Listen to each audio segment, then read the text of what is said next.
أنزلنا هذا القرآن على جبل لرأيته خاشعا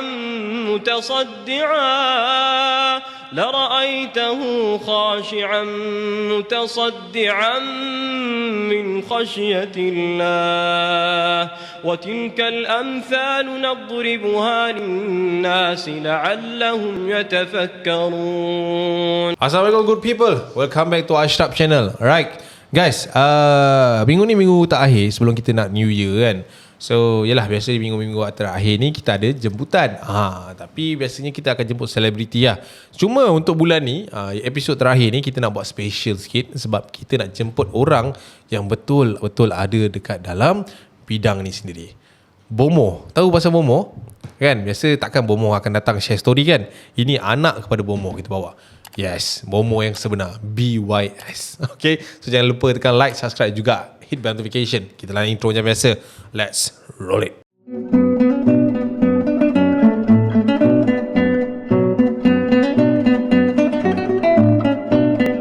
So macam aku cakap tadi, biasa kita akan panggil selebriti dengan kisah diorang. Tapi yang ini agak menarik sikit sebab request lah sebenarnya kan, daripada kurangan, bawa lah bang orang yang sebenar-benarnya ada kisah benda ni. So aku malas nak bawa orang-orang yang cerita dia tak rare. Kau tahu dekat Ashraf channel ni semuanya rare. Alright, so hari ni kita nak bawakan seseorang ni. Aku kenal dia dengan nama lain, tapi mungkin dia akan perkenalkan diri dia dengan identiti yang lain. Sebelum aku borak dengan dia, aku bagi tahu yang dia ni merupakan seorang anak kepada Bomoh. Ya, ni real Bomoh Dia bukan Bomoh perbuatan Islam dan sebagainya, tapi ini Bomoh yang menggunakan something here and there. So Assalamualaikum, boleh bagi salam ke? Boleh, tak ada masalah. Okay, boleh. Kita boleh bagi salam lah, nak Bomoh kan.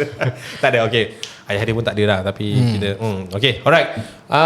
So aku rasa kau boleh kenalkan diri kau. Mungkin tak ada kamera, jangan risau orang tak nampak kau. So dengar je lah suara dia. Okay, aku lebih mesra panggil Malik. Okay, dan aku tinggal di satu kampung, maybe pendalaman jugalah, dekat area di Batu Pahat. Okay. So mungkin ada orang kenal dia, and mungkin ada orang tak kenal dia. Okay, ayah tu lah. Okay. Ayah kau ni biasanya orang datang untuk apa? Berubat ke? Ya, betul. Dia mau tu berubat. Okay. Dia berubat, tapi dia depends pada penyakit dia tu juga, dan situasi. So macam, boleh aku cerita start pengalaman aku?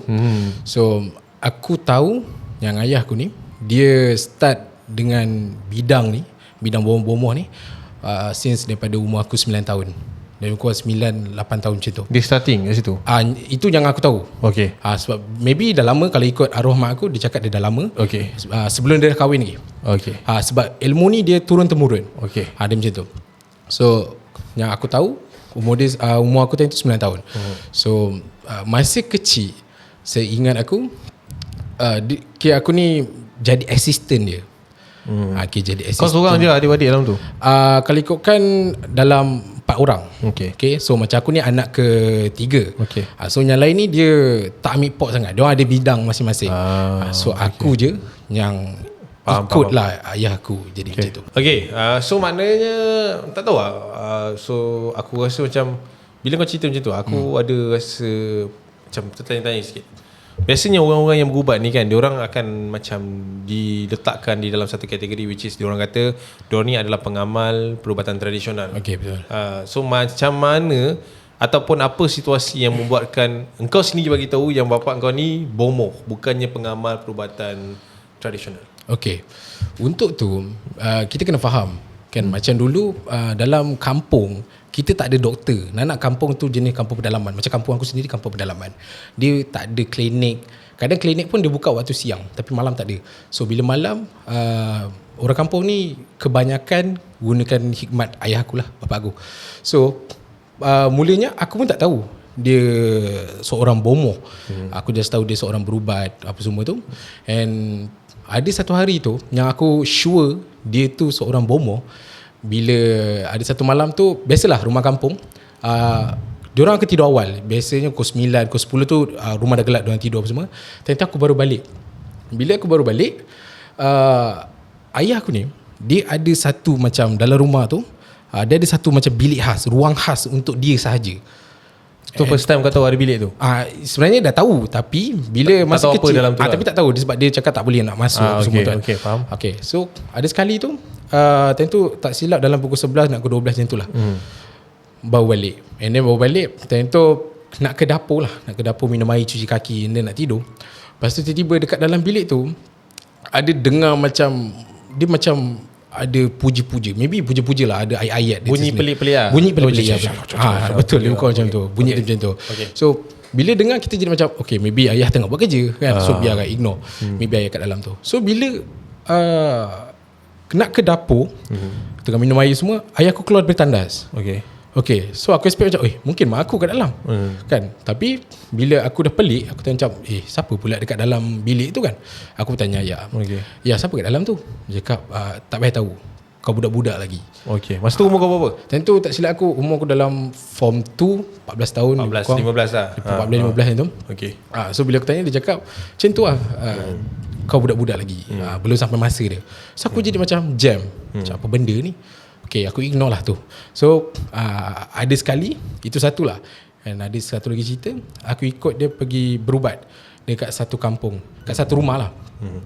Dia isteri orang tu, tak silap aku, dia kena macam buatan, tapi tak sure tentu buatan apa lah, yang penting dia kena buat lah. So bapak kau datang untuk check lah? Datang untuk check. Orang tu call ayah, so datang untuk check. Lepas tu bila sampai rumah tu, dia sebagai assistant kan. Lepas sampai, and then ayah minta macam bekas untuk bakar kemenyan. Lepas tu yang paling ketara, aku nampak keris, dia macam keris kecil, and then dia ada balut kain kuning. Lepas tu bila ada balut kain kuning tu, dalam balutan tu, dalam satu package tu lah, dia ada buah limau purut kalau tak silap lah. Limau purut, and then dia potong, dia bakar.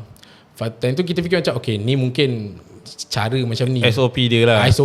Prosedur dia buat itu ni apa semua.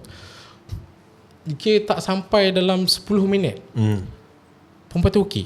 Terus okay? Ada macam okay, normal sekejap. Lepas tu okay, settle. Ayah pun ada macam bagi air, macam air ni lah, air penawar semua tu. Bila dia dah bagi, elok. So ke next day, jadi benda yang sama. Perempuan yang sama. Tapi kali ni ayah tak nak aku follow dia sekali. Dia nak pergi seorang. So aku pun tak ada fikir macam kenapa pula aku tak boleh ikut ke apa kan. So aku biarkanlah dia pergi. Ni first time lah? Time tu, hari tu first time. Sebab selama ni memang dia akan cakap jom ikut pergi ni. Tapi aku nak tanya juga, macam bapak kau pergi berubat kan, pergi sana pergi sini, biasanya main dalam kampung lah kan. Ya betul. Lepas tu bapak kau datang naik apa? Naik kipas ke? Naik tikar ke? Tak ada. Dia belum sampai tahap macam tu lagi. Zam-zam. Tak ada? Dia tak ada naik awan, tak ada. Tak ada. Dia datang naik kereta kan? Time tu motor. Motor lama. So okay, faham. So kau pelik kenapa dia tak nak datang, tak nak bagi kau datang, and benda tu kau dapat tahu kemudian lah macam tu. Lepas daripada dia balik tu baru tahu okay apa semua tu. So memang kau tak tahu lah apa yang jadi. Kira mana dia tak bagi kau ikut, kau duduk je kat rumah je. Betul. So apa jadi lepas tu? So ayah aku, dia ada satu rutin. Dia bukan rutin lah. That's why kalau dia pergi berubat orang, paling tidak pun sebelum azan asar dia akan sampai rumah. Sebab apa? Okay, so contoh macam ni. Contoh tak kisahlah dia pergi pagi ke tengah hari ke, at least sebelum azan asar, maybe dalam 5-10 minit dia akan sampai rumah. Wajib akan sampai rumah. Tak kira jauh mana pun? Tak kira jauh mana. Okay. Dia akan sampai rumah. Sebab aku tak pernah nak sure sangat lah. Tapi yang pasal kes tu, ada sekali waktu dia berubat yang dia pergi seorang tu, dia balik time tu dalam 5 minit macam tu lah. Dan nak azan asar. Nampak dia jenis rushing. Jenis betul-betul rushing. So bila dia sampai rumah, dia terus lari masuk dalam bilik yang aku cakap tadi tu. Yang bilik waktu aku balik dengar bunyi tu. Faham. Private dia tu lah tu. So aku macam kenapa lah terus rushing kan. Ingatkan sebab yalah balik asar, sebagai orang kampung kan, dia nak rushing pergi masjid, surau ke apa semua tu. Tapi dia tak, dia balik turun masuk bilik dia. Dia turun motor warga. Turun motor warga sikit, masuk bilik dia. So first time tu aku macam kenapa? Time tu dah timbul lah kan, kenapa dia macam tu. Lepas tu pergi tengok dekat motor dia, dan aku turun lah kat rumah tu. turun pergi kat motor dia. Dekat dalam bakul dia tu ada macam satu bungkus kertas surat khabar. Okay. I mean like dia bungkus Macam beli gojak tu lah. dia macam beli gojak tu. Dia bungkus. Lepas tu time tu fikir macam mungkin dalam ni barang-barang kerja ayah. Kan mungkin dia dah lupa, okay, aku ambil untuk letak Kemas balik lah. kemas Okay, macam tu lah, okay. untuk kemas. So bila aku pegang, dia tak berat, dia tak ringan. Dia macam ibarat macam mana nak cakap Macam kau pegang gojak lah. nak kata Gojak ni. dia rasa macam kosong. Ringan gila lah senang cerita. Okay. Dia ada jisim lah. Dia ada berat dia tersendiri lah. Tapi susah aku nak describe Okay. kan. So tentu aku tak tahulah apa yang aku fikir. Aku buka bungkusan tu. Okay. So bila aku buka bungkusan tu, apa yang aku nampak, ada beberapa helai rambut. Okay. Rambut panjang. And then ada kuku. Banyak, tak adalah banyak, dalam 4-5 kuku. And then ada 5 batang paku. 5 batang paku. 5 batang paku. Okay. So time tu Takkan nak buat rumah dah. mungkin lah kan. Takkan mungkin je. So aku macam ni apa benda pula ni kan. Lepas tu takkanlah nak mandai-mandai kan. Tu aku pun bungkus balik. Aku letak tempat tu. Ini aku turun naik. So bila aku naik, ayah aku keluar. Oh, okay. Okay, so ayah aku keluar. Dia turun macam, dia tanya mana barang ayah. Lepas tu macam barang apa kan. Lepas tu dia diam. Dia turun kat motor. Dia turun kat motor, dia ambil yang surat khabarnya macam aku cakap, bungkusan tu, terus bawa naik atas, masuk dalam bilik dia. Lepas tu dia tak tahu apa jadi. Oh, okay. Macam tu Spacious gila. Ya, kalau aku mau aku beli kan, bapak aku macam tu kan. Kalau dia kata dia ni pengamal perubatan pun, apa nak dibuat dengan paku, rambut dengan kuku. Ya, betul. So itu buatkan kau rasa bapak kau ni dah start mencurigakan lah. Dia dah start mencuriga. Sebab sebelum ni tak ada apa pun, just paling kuat pun dia dah keluarkan barang-barang daripada badan orang apa semua tu, dia terus buang. Okay. So untuk yang kali ni Pelik dia simpan. Okay. So dia dah simpan benda tu dekat rumah lah. Tapi kau Dekat rumah. Okay. So maksudnya bilik dia tu mesti ada sesuatu lah. Tapi kau budak kan time tu, takkan kau fikir nak pergi mana, nak buat apa kan. Betul. Okay. So apa jadi? I mean mungkin besok tu ke, lusa tu ke, kau pergi siasat lagi ke? Okay. Lepas tu kalau tak silap malam tu juga, dalam pukul 9 lebih macam tu lah. Hari yang sama? Hari yang sama. Okay. Time tu aku nak rehat. Kan tak nak keluar lepak ke apa ke, tak ada. Kita nak rehat kat rumah je. Tiba-tiba mak aku ketuk pintu bilik, dia panggil. Dia cakap, jom ikut mak pergi rumah Cik Som. Cik Som, okay. Cik Som, okay. Mula aku macam, Cik Som, kenapa bukan Cik Som kan? Kalau biasa kampung tu, kalau ada kenduri ke apa-apa ke, diorang akan kecoh lah. Okay. Kampung Meriuh kan. Akan meriuh. Tapi kali ni mak aku tu beritahu. Dia kata cakap, jom ikut mak pergi rumah Cik Som. Cakap, kenapa? Ada apa? Dia cakap, Cik Som dah meninggal. Yang bapak kau ubat dengan tadi? Ya, petang tadi tu. Dia dah meninggal malam tu. Tapi tak tahulah dia meninggal pukul berapa. Tapi yang mak aku beritahu pukul 9 lebih macam tu. Dia cakap meninggal. Dan tu aku tak ada macam, okay, tak apalah, maybe ajal ni. Tak fikir banyak. Tak ada fikir apalah. Just teman mak aku pergi sana. Kau dengan mak kau je? Dua? Aku pergi dengan mak aku je. Okay. Lepas tu yang lagi tambah, aku rasa macam, okay, bapak aku ni ada something lah. Dia sorok kan. Sebab bila sampai kat rumah Cik Som tu, ayah aku, dia tak naik langsung. Maksudnya dia tak join orang baca Yasin ke apa ke, tak ada. Bapak kau ada kat situ lah? Dia ada kat situ, tapi dekat bawah.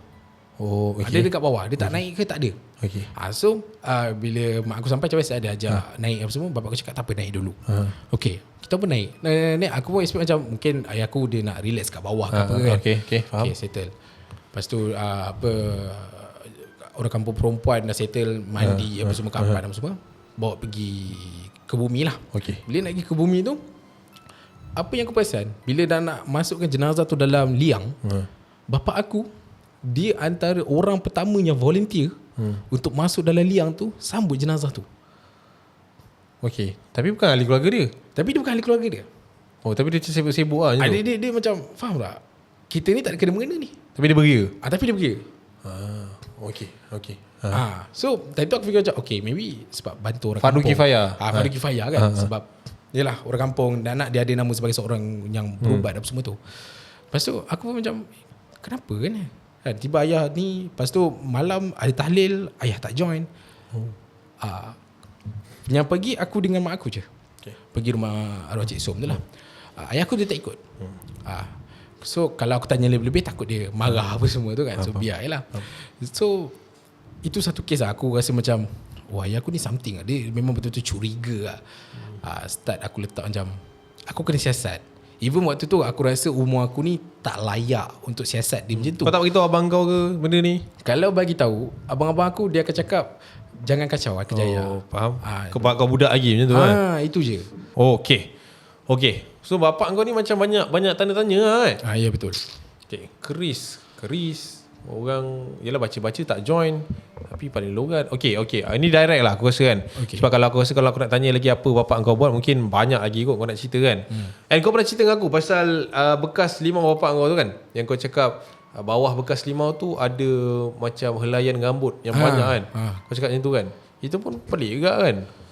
Aku rasa benda tu agak suspicious kan. Kau macam kau sendiri kan, kau baru duduk kat dalam rumah tu, yang kau tak tahu dalam isi bilik tu benda.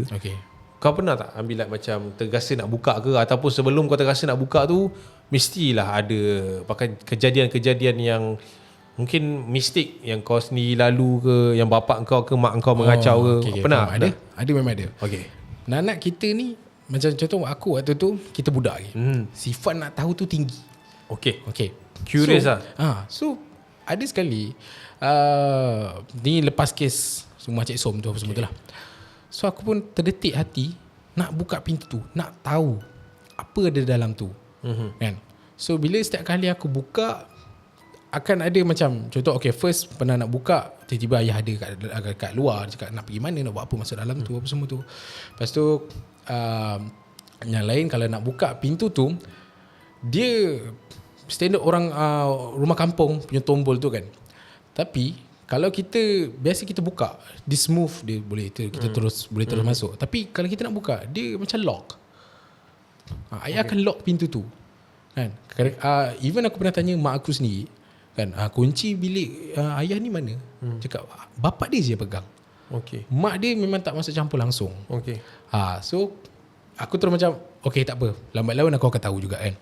Lepas tu kalau macam kena kacau, bagi aku dulu first takut, trauma, tapi lama-lama aku jadi biasa. Kan? So apa tragedi dia? Mungkin kali pertama kau kena tu? Kali pertama seingat aku waktu tu, mak dengan ayah aku dia tak dekat rumah. Dia orang pergi mana tu aku tak ingat lah. Lepas tu ada sekali ni memang rumah tak ada orang, aku seorang je. Lepas tu pintu bilik aku tu, dia jenis pintu yang terbuka dua tu. Maknanya kena selak tengah tu. So dekat bawah tu kan ada macam cahaya. Kalau buka lampu kita akan nampak bawah. Kan. So that's why orang lain-lain kita akan nampak. So ada sekali ni time tu aku duduk dalam bilik. Bila duduk dalam bilik, lepak apa semua, tiba-tiba aku dengar macam dekat kawasan ruang tamu macam ada orang. I mean like macam ada orang tengah bersembang. So aku expect macam mungkin mak dengan ayah dah balik kan, so biarlah dua-dua orang kan. Lepas tu aku nampak lah bayang-bayang lalu. Dia bukan jadi macam pergi, relax jap, lepas tu balik. Tak ada. Dia jadi macam syuk. Banyak kali? Ada ulang kali apa semua tu. Lepas tu tapi yang best dia tak ketuk pintu bilik. Dia tak ketuk, dia just lalu. Lepas tu dengar suara tu, suara orang gelak apa semua tu kan. Lepas tu aku macam takut lah, macam siapa pula ni kan, pencuri ke. Aku buka pintu, tak ada orang kat luar tu. Sunyi lah. Itu memang sunyi lah, memang tak ada orang. Time tu kalau nak kata tutup lampu semua untuk tak nak takut, lagi bahaya kan, macam-macam boleh jadi kan. So biarkan and aku pun decide untuk tidur. Itu je lah jalannya. Itu satu. Kira dia tak ada lah dia kacau kan. Dia macam dia nak usah-usah ya. Dia nak berkawan. Kau pernah nampak ambil macam betul-betul depan mata? Pernah sekali. Kisah dia waktu tu aku duduk dalam bilik kak. Ni tahun lain ke tahun sama? Tahun yang sama juga. So aku duduk dalam bilik juga waktu tu. So bila tengah relax macam biasa, tiba-tiba mak aku panggil. Kau dengar bunyi mak kau panggil? Dia ketuk pintu lah. And aku pun buka. So aku buka, time tu dia macam dia ketuk, and dia belah. Kan macam dia panggil sekali lah, ini keluar jap, macam tu. Lepas aku pun okay, keluar. Mak panggil kan. So aku buka pintu. So dah keluar, tengok mak tak ada kat depan. Okay, kau keluar, buka pintu, mak kau tak ada. Dia tak ada kat depan. So aku pun pergi dapur. Sebab tu je tempat dia. Okay. Mak aku akan lepak dapur lah. So aku pergi dapur. Cik-cik mak aku tak ada. Aku panggil lah, panggil lah. Mak. Mak. Lepas tu waktu aku panggil tu aku berjalan. Kan? So sebab nak ke dapur aku, dia ada tangga. Okay. Untuk ke dapur. So bila aku nak naik tangga tu, aku nampak mak aku dekat pintu depan. Okay. Dia buat apa? Pintu depan. Kan kalau macam masuk rumah ada tangga betul ada pintu kan. Dia dekat depan tu. Dia macam panggil aku. Panggil dia lambai. Oh, okay. Faham? Dia lambai. Time tu aku pun tercengang macam, kenapa gelap tu kan? Aku pun pergi. Pergi dekat dia lah. Bila pergi dekat dia, makin dekat. Fizikal mak aku, tiba-tiba dia nampak macam sikit berubah. Okay. Berubah. Okay.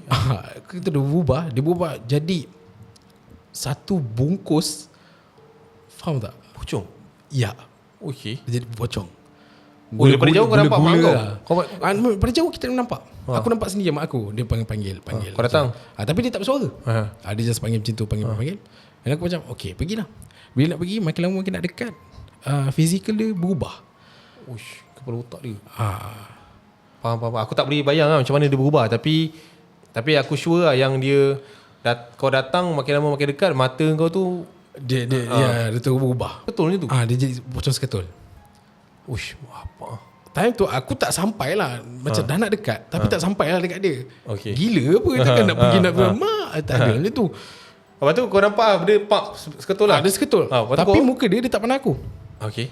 Dia pandang tempat lain. Dia pandang memang aku tak nampak langsung lah. Dari tu kepala otak aku dah macam apa benda ni kan. Tu aku lari. Panik memang tak ada apa aku nak fikir lah. Aku tu lari ke dapur. Dari tu aku dah memang nangis lah. Lari ke dapur. Dalam pada aku tengah lari tu, tiba-tiba dah duduk lah kat dapur. Aku dengar bunyi macam tak. Ibarat macam macam ni. Benda tu lompat dekat atas papan lantai rumah. Pam. Okay. Benda tu. Tapi takkanlah aku nak jengah kepala. Tak ada lah. Memang takut lah time tu memang aku dah menjerit, dah menangis. Dah panggil lah mak dengan ayah aku tolong. Sampai aku rasa ada tangan dekat bahu aku. Dia pegang? Ada pegang. Okay. Time tu takut lah kan. Bila takut time tu mak aku panggil. Ni kenapa ni? Aku pandang, okay itu betul lah Ori yang mak aku. Itu. Oh, itu mak kau? Yang itu pun betul Ori. Time tu takut juga. Kan. Tapi aku yakin dengan dia, aku kuat dengan dia. Aku cakap, okay ni betul mak aku lah. Kepala otak dia. Gila bab. Uish, panggil datang-datang pucung Itu pun yang dahsyat lah. Itu paling dahsyat kau benda. Ke ada lagi ekstrim? Mungkin masa kau meningkat dewasa. Sebab kau cakap benda ni 3 tahun kan. Okay betul. 3 tahun pun kau dapat tahu kan. Time tu pun kau dah nak habis sekolah kan. So tahun-tahun yang lain ada tak benda yang mungkin ekstrim? Dia macam ni lah. Dia dalam tempoh tu sepanjang aku ikut, macam biasa kena kacau, kena kutuk dengan kawan-kawan orang kampung bila orang tak tahu. Tapi aku percaya sebab dia bapak aku kan. So bila sampai satu tahap aku rasa macam dah lah cukup lah. Aku dah kena kacau apa semua. Aku macam dah malas lah. Mental lah. Mental lah. Macam malas nak kacau, malas nak ikut. Aku pun decide untuk macam dia tak boleh terus direct berhenti, tapi aku slow down sikit. Tapi lama-lama aku jadi macam dah malas lah. Kan. So ni ada kisah dah. Aku rasa disebabkan aku keras kepala tak nak ikut ayahku, aku kena kacau yang aku rasa lah paling ekstrim lah untuk aku. Kan? So ada satu petang tu bapak aku nak ajak aku pergi ni lah, pergi berubat apa semua. Tentu aku keras, aku cakap tak nak ikut dah. Ayah nak pergi, ayah nak pergi seorang. Adalah macam bertekak sikit nak beranak. Pergi, okay, it's okay. Benda tu settle, bapak aku pergi apa semua. Tapi bergaduh lah. Tadi tu bergaduh mulut lah kan. Lepas tu time tu pula aku ni tertidur waktu maghrib. Alamak, okay. Aku terlelap waktu maghrib tu. So bila ni jadikan cerita, tengah sedap tidur apa semua, tiba-tiba aku dengar suara bapak aku kejut. Okay. Dia kejut aku. Kejut. Dia suruh bangun lah. And then time tu kita malas. Sebab time tu mindset kita macam dia ni mesti nak ajak kita pergi berubat lah ni kan. Macam tak nak apa semua. Tiba-tiba aku dengar suara menangis. Menangis? Aku dengar suara ayah aku tu menangis. Sebab aku cam suara dia. Lepas tu aku pun buka mata lah. Aku tengok dia. Aku tengok mamai tu. Aku tengok dia tengah menangis. Pas aku pandang, air mata dia warna merah. That's mean darah lah. No. Okay.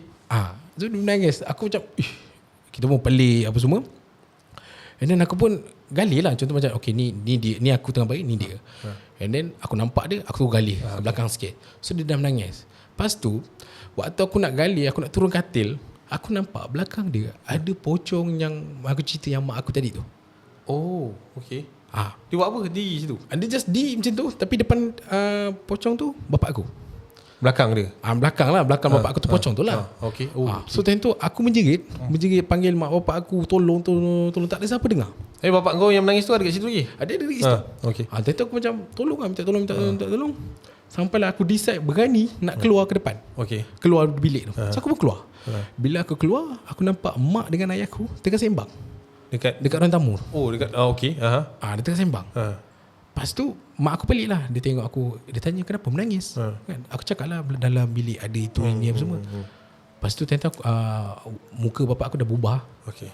Dah berubah. And mak aku pun dah takut apa semua. Lepas tu mak aku cakap, ni aku rasa macam macam tu lah. Mak tu aku menjerit, mak aku tak dengar apa langsung.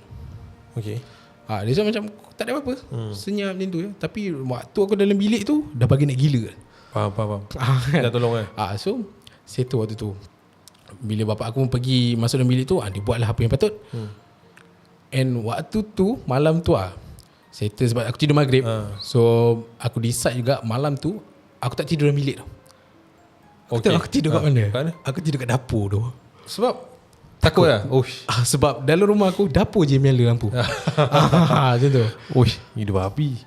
Gila lah. Maksud Abi like macam, yelah, apa kaitan pocong tu dah 2 kali dah. Maksudnya dia, yelah first yang itu, lepas beberapa tahun tak kacau. And apa kaitan pocong tu? Okay. Kisah dia yang betul-betul aku rasa kantoi lah benda ni. Kan? Bila kantoi, time tu aku balik sekolah. Okay, bila aku balik sekolah, Kau SPM time tu? 17 ya, betul. Time tu aku SPM. Time tu tak silap aku dalam lagi 3 atau 4 bulan dah betul-betul ori SPM. Okay. Betul-betul ori. Sudah. Lepas tu macam okay, aku balik sekolah. Bila balik sekolah apa semua, aku rasa hari tu memang Tuhan tu nak tunjukkan apa yang bapak aku buat. Okay. Kisah dia, aku naik rumah dan aku nampak pintu bilik bapak aku tu terbuka sikit. Okay. So aku rasa macam, ini peluang. Dah bertahun tunggu ni. Ni peluang ni. Ayah dekat dalam ke tak ada ke, lantak lah. Aku nak tahu. Betul. Okay. So aku pun buka pintu bilik tu. Sebab bapak aku tak ada. Dan mak aku pun time tu dia tengah Zohor. Tak silap, dia tengah Zohor. Dan aku masuk bilik tu. Apa yang aku nampak dalam bilik tu, of course lah, ada kain kuning, tulisan-tulisan dia. Aku tak tahulah bahasa mana, tapi memang ada tulisan-tulisan dia keliling sebab tu. Botol kemenyan dengan barang-barang dia, barang-barang berubat dia semua. And paling rare, kau tahu aku nampak apa? Aku nampak ada macam patung pocong. Aku tak tahulah dalam tu ada apa dalam tu, tapi pocong macam contoh jenazah kain kapan. Ada kat dalam tu. Dia tengah terbaring, relax, cantik. Tapi yang paling rare, atas dia ada rambut, ada kuku, ada limau, ada keris. Tapi keris dia letak tengah-tengah. Terpacak? Ada macam terpacak. Tusuk macam cocok dekat bahagian tengah badan. And aku expect perut lah. Kan? So dia tak adalah ke dalam, keluar, tapi dia macam sedang-sedang elok. Dekat dalam tu. So time tu aku terus jadi macam speechless lah. Tak boleh cakap apa lah. Kan? Nampak. Sebab macam mana cakap, lepas pada hari yang aku tahu tu, bila dah kantor dengan bapak aku, yang aku dah masuk apa semua kena lah, bapak aku explain. Dia cakap sebenarnya pocong tu adalah macam pendamping ilmu dia. Dia macam ni. Dia macam Venom lah. Venom dia. So segala ilmu ayah tu dibantu oleh si pocong tu. Daripada bila? Dah lama lah. Yang itulah. Lepas tu dengan sebab bukan aku cakap tadi, benda ni dia turun-temurun. So maybe adik-beradik dia tak nak pasal dekat dia, dia kena sambung legasi tu. Faham. So Alright. So bila aku dah jadi speechless. Kita masuk nampak benda macam tu kan. Okay, macam kau cakap tadi kan, bapak kau pun tahu yang kau tahu benda ni. So okay, macam mana nak kata aku jadi macam okay lah, benda ni agak privacy kan untuk aku tanya, tapi aku nak tanya juga. Okay, kejadian satu kejadian yang membuatkan kau cakap sekarang ayah kau dah slow down kan. Okay, betul. Ayah kau dah slow down benda-benda tu, and dia pun dah tak malu untuk bercerita benda ni.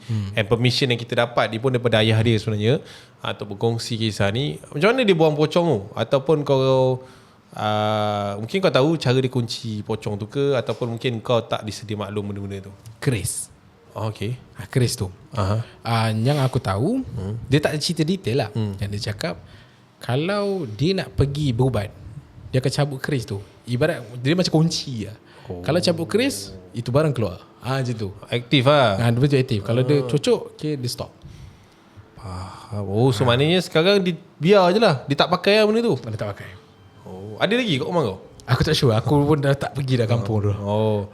Sebab lepas arwah mak dengan ayah aku meninggal, dan aku pindah keluar dari kampung tu. Kejap. Okay, kau cakap aku bapak kau, mak kau meninggal.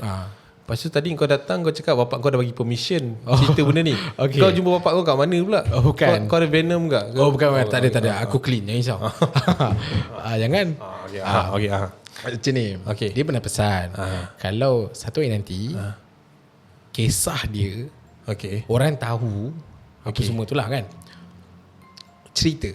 Kalau boleh kita cerita. Dia okey. Dia okey je. Sebab benda ni macam mana cakap, untuk generasi depan, supaya jangan buat benda macam ni. Jadikan tauladan lah saya cerita. Yelah, aku pun tak nak campur, tak nak banyak tanya kan. So aku rasa mungkin bapak kau ada sebab dia buat benda tu. Ya, betul. And yelah, benda tu pun dah dikunci kan. Kau cakap benda tu dah clean kan. So yelah, kita doakan lah supaya ayah dia, orang kata, tenang dekat sana. Walaupun apa sebab. Amin. Kita tak ada orang kata apa, kelayakan nak menghukum walaupun sikit lah. Okay, so lepas mak ayah kau meninggal okey lah? Tak ada kena buka-buka bumbung ke? Tak ada? Tak ada. Dia dah slow down. Memang aku okay tak tahu apa yang dia buat. Tapi waktu dia meninggal, Alhamdulillah semuanya smooth lah. Berjalan lancar, Alhamdulillah. So benda ni terjadi masa tahun 90-an kan. Kau pun sekarang dah 31. Betul. 31, agak-agak benda ni jadi 14 tahun lepas. Lebih kurang ke 90-an Lebih kurang 2000, tak sampai 90-an tu, 2000 lebih lah. Awal 2000 kan. Lebih kurang lah. Benda ni jadi dalam 12-13 tahun lepas. Lebih kurang lah. Okay, 2000 lagi lah. Salah kira Ahmad. Okay, alright. So Yelah ayah kau meninggal dah berapa tahun lah setakat ni? Kalau ikutkan 5 tahun 5 tahun lebih. Kalau masuk bulan 3 tahun depan 6 tahun. Dia dah 6 tahun. Okay, lama juga lah. So maknanya maknanya apa yang kau tahu tu dah kira dah hujung-hujung usia dia lah. Lebih kurang 2 tahun 3 tahun lepas tu meninggal. Lepas tu meninggal. Okay, benda ni hikmah kan. Aku jadi macam, bila on this session aku jadi macam, yelah, kalau macam hantu biasa kan, jumpa kat kampung, jumpa kat asrama, aku boleh tanya tau. Tapi bila benda deep macam ni, aku rasa macam kan takut tanya salah kan. Macam tu lah. Okay, tak apa lah. So aku harap apa yang dia share ni korang ambil tauladan, sempadan kan. Macam ayah kau cakap kan, benda ni sebagai satu, orang kata apa, teguran untuk industri untuk apa, masa depan punya generasi kan. Satu lagi lah, aku faham kampung ni bukan aku nak kata semua kampung, tapi aku percaya orang-orang Melayu yang berada dekat sana ni, dia ada berbagai ilmu dia kan. Macam mungkin ayah kau macam ni, mungkin yang ini macam ni. So benda ni memang ada dekat masyarakat kita sekarang. But terima kasih bro. Aku rasa setakat ni je kita nak kongsi dengan korang. Banyak sebenarnya aku nak cerita, tapi banyak sebenarnya aku nak tanya, tapi benda ni terlalu baru untuk aku dan terlalu deep untuk aku. So aku rasa better we stop here. Sebab seram pula, tiba-tiba aircon ni dah sejuk. Tadi panas. Okay, so kita jumpa di video akan datang guys. Alright, thank you bro. InsyaAllah aku doakan semuanya okay untuk engkau. And salam takziah untuk mak dengan ayah engkau. And kau dah kahwin belum sekarang? Dah. Okay, untung lah. Okay, I see you. Bye. Ciao.